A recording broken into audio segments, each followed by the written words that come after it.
बी ए भाग 2 सेमिस्टर 4 या चौथ्या सेमिस्टरमधलं दुसरं युनिट आणि दुसऱ्या युनिटमधलं शेवटचं चॅप्टर आहे 2.3 रिझर्व्ह बँकेचे मौद्रिक धोरण monetary policy of reserve bank of India की रिझर्व्ह बँकेचे मौद्रिक धोरण कसं असते काय असते हे आपल्याला या प्रकरणामध्ये शिकायचं आहे. त्याची सुरुवातीला आपण त्याची व्याख्या यामध्ये शिकूयात. श्री H.G. जॉन्सन यांच्या मते मौद्रिक धोरण म्हणजे आर्थिक धोरणाची उद्दिष्टे गाठण्याच्या हेतूने मुद्रेच्या पुरवठ्यावर नियंत्रण ठेवण्यासाठी केंद्रीय बँकेने आखलेले हे काय धोरण आहे ज्याला मौद्रिक धोरण असं म्हटलं जाते. म्हणजे मौद्रिक धोरण म्हणजे काय तर आर्थिक धोरणाची उद्दिष्टे गाठण्याच्या हेतूने मुद्रेच्या पुरवठ्यावर नियंत्रण ठेवण्यासाठी केंद्रीय बँकेने आखलेलं हे धोरण आहे ज्याला मौद्रिक धोरण असं म्हटल्या जाते.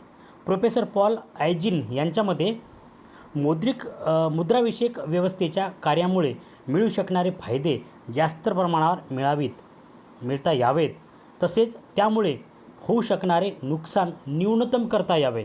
म्हणजे होणारे जे नुकसान आहे ते कमीत कमी कसं करता येईल याकरता आखण्यात येणारं या धोरणाला मौद्रिक धोरण असं म्हणतात. बघा आयजिन काय म्हणत आहेत, त्यांनी म्हटलं की मुद्राविषयक व्यवस्थेच्या कार्यामुळे मिळू शकणारे फायदे जास्तीत जास्त प्रमाणात मिळता यावेत. जास्तीत जास्त मौद्रिक फायदे कसे मिळवता येतील आणि त्यामुळे होऊ शकणारे जे नुकसान आहे ते कमीत कमी कसं करता येईल न्यूनतम कसं करता येईल यासाठी आखण्यात येणारे जे धोरण आहे त्याला मौद्रिक धोरण असं म्हटल्या जाते. त्यानंतर रिझर्व्ह बँकेच्या मौद्रिक धोरणाची उद्दिष्टे. तर रिझर्व्ह बँकेच्या मौद्रिक धोरणाची काय उद्दिष्टे आहेत तर पहिलं उद्दिष्ट आहे रोजगार संधीची निर्मिती. बघा देशातील रोजगार कसा वाढवता येईल या रोजगारामध्ये दिवसेंदिवस वाढ कशी करता येईल या संदर्भातलं काम नेहमीच रिझर्व्ह बँकेच्या माध्यमातून होत आलेलं आहे. आणि म्हणून पहिलं उद्दिष्ट आहे की देशातील लोकांना रोजगार मिळाला पाहिजे, लोकांच्या हाती काम असलं पाहिजे यासाठी या मौद्रिक धोरणाच्या माध्यमातून रोजगार निर्मिती केल्या जाते. आणि म्हणून रोजगार निर्मिती करणे किंवा रोजगार संधीची वाढ करणे हे एक उद्दिष्ट रिझर्व्ह बँक ऑफ इंडियाच्या मौद्रिक धोरणाचं आहे. त्यानंतर आहे दुसरं उद्दिष्ट किमतीमधील स्थैर्य. याच्या अगोदरच्या लेक्चरला आपण शिकलो की किंमत फार वाढणं हेही चांगलं नाही आणि खूप कमी होणं हेही काही चांगलं नाही आहे. मग या किमतीमध्ये स्थैर्य कसं निर्माण करता येईल, स्थैर्य कसं प्रस्थापित करता येईल हे सुद्धा रिझर्व्ह बँक ऑफ इंडियाच्या मौद्रिक धोरणाचं उद्दिष्ट असते. त्यानंतर आहे 3 विनिमय दराची स्थैर्य. विदेशी विनिमय दर असेल या विदेशी विनिमय दरामध्ये स्थैर्य कसं प्रस्थापित करता येईल याचंसुद्धा महत्त्वपूर्ण काम रिझर्व्ह बँक आपल्या मौद्रिक धोरणाच्या माध्यमातून करत असते आणि म्हणून ते एक त्याचं मौद्रिक धोरणाचं उद्दिष्ट आहे. त्यानंतर आहे आर्थिक विकास. देशाचा आर्थिक विकास साध्य करण्यासाठी मौद्रिक धोरण कसं वापरता येईल किंवा मौद्रिक धोरणाच्या माध्यमातून देशाचा विकास कसा साधता येईल यासाठी एक महत्त्वपूर्ण उद्दिष्ट या रिझर्व्ह बँकेसमोर असते. आणि रिझर्व्ह बँक या आपल्या मौद्रिक धोरणाच्या माध्यमातून देशाचा आर्थिक विकास साध्य करत असते, आर्थिक विकासासाठी प्रयत्न करत असते. आणि म्हणून आर्थिक विकास हे सुद्धा या रिझर्व्ह बँक ऑफ इंडियाच्या मौद्रिक धोरणाचं उद्दिष्ट आहे. त्यानंतर आहे 5 आर्थिक स्थैर्य. रिझर्व्ह बँकेला देशामध्ये आर्थिक स्थैर्य प्रस्थापित करणे हे सुद्धा महत्त्वपूर्ण काम या रिझर्व्ह बँकेला करावं लागतं. आणि आर्थिक स्थैर्य प्रस्थापित करण्यासाठी मौद्रिक धोरणाचा ते चांगला कसा वापर करून देशामध्ये आर्थिक स्थैर्य कसं प्रस्थापित करता येईल यासाठी रिझर्व्ह बँक प्रयत्नशील असते. आणि म्हणून रिझर्व्ह बँकेच्या मौद्रिक धोरणाचं हे सुद्धा काय उद्दिष्ट आहे.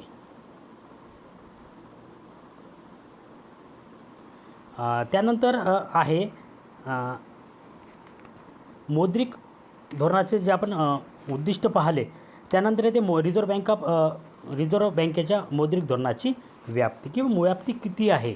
जसं मी तुम्हाला सांगितलं की देशामध्ये 2 धोरणं वापरली जातात. एक आहे राजकोषीय धोरण आणि दुसरं आहे मौद्रिक धोरण. राजकोषीय धोरण हे देशात जे केंद्रात सरकार आहे त्या सरकारच्या माध्यमातून ते चालवलं जाते ते राजकीय धोरण. आणि रिझर्व्ह बँक ऑफ इंडियाच्या माध्यमातून जे धोरण राबवलं जाते ते मौद्रिक धोरण. तर या मौद्रिक धोरणाचं स्वरूप कसं आहे, व्याप्ती कशी आहे तर बघा उद्दिष्टाप्रमाणेच देश काळ परिस्थितीचाही मौद्रिक धोरणावर अपरिहार्य परिणाम घडून येतो. बघा औद्योगिक दृष्टीने प्रगत असलेल्या देशांमध्ये जे मौद्रिक धोरण यशस्वी ठरते तसे धोरण मागास अर्थव्यवस्था असलेल्या देशामध्ये उपयुक्त ठरत नाही. म्हणजे दोन्ही ठिकाणची परिस्थिती वेगवेगळी आहे. रशिया, चीन यासारख्या साम्यवादी अर्थव्यवस्था असणाऱ्या देशामध्ये उत्पादन, विनिमय, वितरण ह्यावर सरकारचे संपूर्ण नियंत्रण असते. सरकारचा आर्थिक जीवनात संपूर्ण हस्तक्षेप असतो. तसेच नागरिकांची स्वातंत्र्य मर्यादित असतात. या देशाची अर्थव्यवस्था नियंत्रित असते. समाजव्यवस्था व नियंत्रित अर्थव्यवस्था असणाऱ्या देशामध्ये मौद्रिक धोरणाच्या माध्यमातून फारसे साध्य करता येत नाही. याउलट भांडवलशाही अर्थव्यवस्था असलेल्या देशामध्ये मौद्रिक धोरणाचे कार्यक्षेत्र व्यापक असते. त्यामुळं याचे स्वरूप हे प्रत्येक देशामध्ये या मौद्रिक धोरणाचं स्वरूप हे वेगवेगळं असू शकते. त्यानंतर रिझर्व्ह बँकेच्या मौद्रिक धोरणाच्या मर्यादा. काय मर्यादा या धोरणाच्या आहेत तर बघा, पहिला आहे असंघटित मुद्रा बाजार.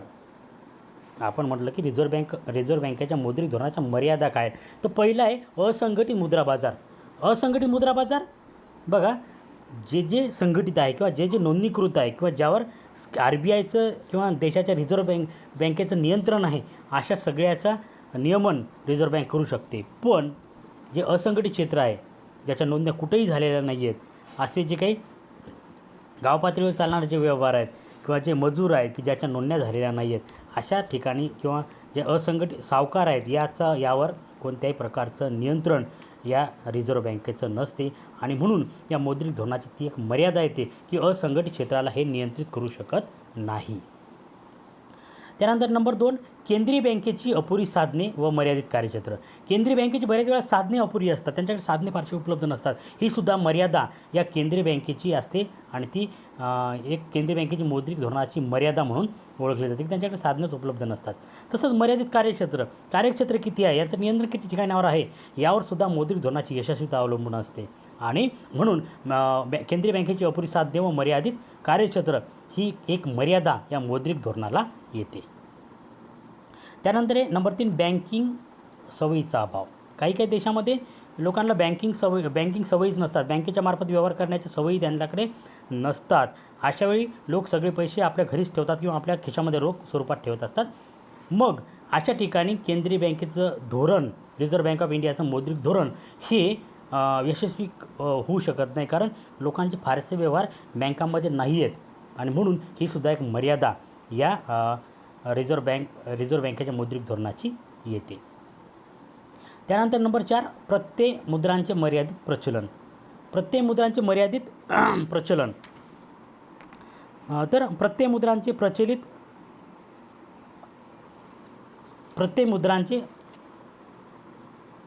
मर्यादित प्रचलन. बघा, मौद्रिक धोरणाच्या परिणामकारक अंमलबजावणीसाठी प्रत्यय मुद्राचे प्रचलन मोठ्या प्रमाणात असणे आवश्यक असते. अविकसित देशामध्ये प्रत्यय मुद्रांचे प्रचलन फारसे नसते. त्यामुळे अशा परिस्थितीमध्ये ह्या देशांमध्ये केंद्रीय बँक प्रत्यय नियंत्रणाचं कार्य प्रभावीपणे करू शकत नाही, कारण त्यांच्या देशामध्ये प्रत्यय मुद्रांचे मर्यादित प्रचलन झालेलं आहे. त्यानंतर नंबर 5, व्यापारी बँकांची विपुल साधने. बघा, व्यापारी बँकांची विपुल साधने. काही वेळेस व्यापारी बँकाजवळ विपुल साधने असतात.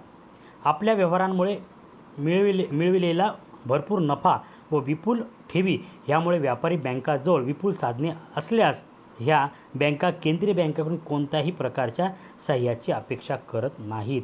अशावेळी रिझर्व्ह बँकेचे मौद्रिक धोरणावर मर्यादा निर्माण होते, कारण व्यापारी बँकेचे सुद्धा फारसे कामं हे केंद्रीय बँकेकडे पडत नाहीत. म्हणून ही सुद्धा एक मर्यादा सांगितली जाते या मौद्रिक धोरणासंदर्भातली. त्यानंतर बँकांची अपुरी सहकार्य. आपण मौद्रिक साधने शिकत असताना बँक रेट असेल किंवा नैतिक प्रभाव असेल किंवा अशा प्रकारच्या परिपत्रक असेल, प्रसिद्धीपत्रक असेल, या माध्यमातून केंद्रीय बँक ही बँकांवर नियंत्रण ठेवत असते. पण बँकाची अपुरे सहकार्य जर व्यापारी बँकांनी जर केंद्रीय बँकेला सहकार्य केलं नाही तर मौद्रिक धोरण हे यशस्वी होऊ शकणार नाही. आणि म्हणून रिझर्व्ह बँकेच्या मौद्रिक धोरणाची सुद्धा एक मर्यादा सांगितली जाते. ह्या सगळ्या वरच्या मर्यादा आहेत की ज्या केंद्रीय बँकेच्या मौद्रिक धोरणामध्ये ह्या रुकावट म्हणून किंवा एक अडथळा म्हणून निर्माण होऊ शकतात. त्यानंतर आहे मौद्रिक धोरणाच्या परिणामकारक अंमलबजावणीसाठी उपाय योजना, की मौद्रिक धोरण परिणामकारक कशा पद्धतीने त्याची अंमलबजावणी होऊ शकते किंवा केल्या जाऊ शकते, यासाठी उपाययोजना त्यांनी सांगितले. की नंबर 1, बँकिंग सोयीचा विस्तार. ज्या देशामध्ये बँकिंग सोयीचा विस्तार मोठ्या प्रमाणात झालेला आहे अशा देशामध्ये मौद्रिक धोरण यशस्वी होते. पण ज्या देशामध्ये बँकिंगची सवयच लोकांना नाही आहे अशा ठिकाणी या मौद्रिक धोरण फारसं प्रभावी ठरू शकणार नाही आणि म्हणून बँकिंग सोयीचा विस्तार करणे तेव्हाच मौद्रिक धोरण यशस्वी होऊ शकेल किंवा परिणामकारक त्याची अंमलबजावणी केली जाऊ शकेल. नंबर 2 आहे बचत संस्थांची स्थापना. ज्या काही बचत संस्था आहेत त्याची स्थापना जर मोठ्या प्रमाणात केली तर लोकांचे मौद्रिक व्यवहार वाढतील आणि त्यामुळे सुद्धा मौद्रिक धोरण यशस्वी होईल. ही सुद्धा एक उपाययोजना आहे. त्यानंतर नंबर 3 कृषी प्रत्यय औद्योगिक प्रत्यय व्यवस्थेची पुनर्रचना. कृषी प्रत्यय असेल औद्योगिक प्रत्यय असेल याची पुनर्रचना करून यामध्ये कशी सुटसुटीचं आणता येईल, यामध्ये कसे लाभकारक गोष्टी करता येतील या माध्यमातून कृषी असेल उद्योगाकडे असेल मोठ्या प्रमाणात पैशाची रेलचेल सुरून आपोआप ते क्षेत्रसुद्धा या मौद्रिक धोरणाच्या अंडरमध्ये येतील, मौद्रिक धोरणाच्या कार्यक्षेत्रामध्ये येतील आणि मौद्रिक धोरण यशस्वी पद्धतीने राबवल्या जाऊ शकेल. त्यानंतर आहे मुद्रा विपणनाचे कार्यक्षम संघटन. मुद्रा विपणीचे जे काही संघटन आहे हे जर कार्यक्षमपणे झालं तर मौद्रिक धोरणाची परिणामकारक अंमलबजावणी केल्या जाऊ शकते.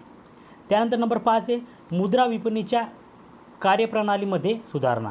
मुद्रा विपणीच्या कार्यप्रणालीमध्ये वेळोवेळी ज्या सुधारणा केल्या जातात किंवा ज्या सुधारणा सुचवल्या जातात जर त्या व्यवस्थित सुधारणा केल्या तर मौद्रिक धोरण तुमचं परिणामकारक अंमलबजावणी करू शकेल. ही सुद्धा एक उपाययोजना आहे. त्यानंतर आहे नंबर 6 केंद्रीय बँकेचा सुदृढ विकास. ज्या केंद्रीय बँक आहे तिचा जर विकास सुदृढपणे झालेला असेल किंवा ती बँक जर सुदृढ असेल आर्थिकदृष्ट्या कार्यक्षम असेल तर निश्चितच मौद्रिक धोरण यशस्वी होण्यास फारसे अडथळे निर्माण होणार नाहीत. म्हणून देशातील केंद्रीय बँक सुदृढ असली पाहिजे ही सुद्धा एक उपाययोजना सांगितली जाते. त्यानंतर केंद्रीय बँकेच्या नियंत्रण क्षेत्राचा विस्तार. याचं जे नियंत्रण क्षेत्र आहे ते वाढवणे. नियंत्रण क्षेत्र जर वाढवलं निश्चितच मौद्रिक धोरणाचा परिणामकारक अंमलबजावणी केल्या जाऊ शकते. त्यानंतर नंबर 8 पतपैशाचे व्यापक प्रचलन. पतपैशाचे व्यापक प्रचलन ही सुद्धा एक उपाययोजना या मौद्रिक धोरणाच्या परिणामकारक अंमलबजावणीसाठी सांगितली जाते. त्यानंतर आहे चलनविषयक सुधारणा. चलनविषयक ज्या सुधारणा आहेत चलनाच्या वेगळ्या ज्या काही सुधारणा चलनामध्ये केल्या जाऊ शकतात की ज्यामुळं चलनाचं हस्तांतरण व्यवस्थित होईल, बँकिंग सिस्टीममध्ये व्यवस्थित बदल होतील.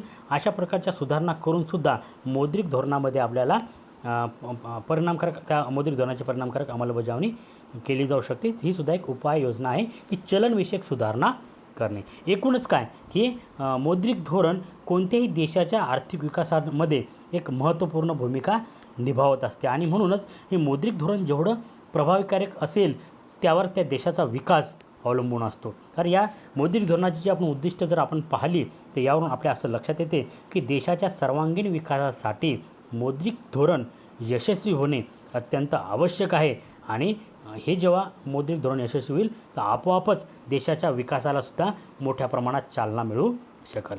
अशा पद्धतीने मौद्रिक धोरण हे प्रकरण या ठिकाणी संपलं आणि हे दुसरं जे युनिट आहे 4थ्या सेमिस्टरचं दुसरं युनिट या ठिकाणी संपलं.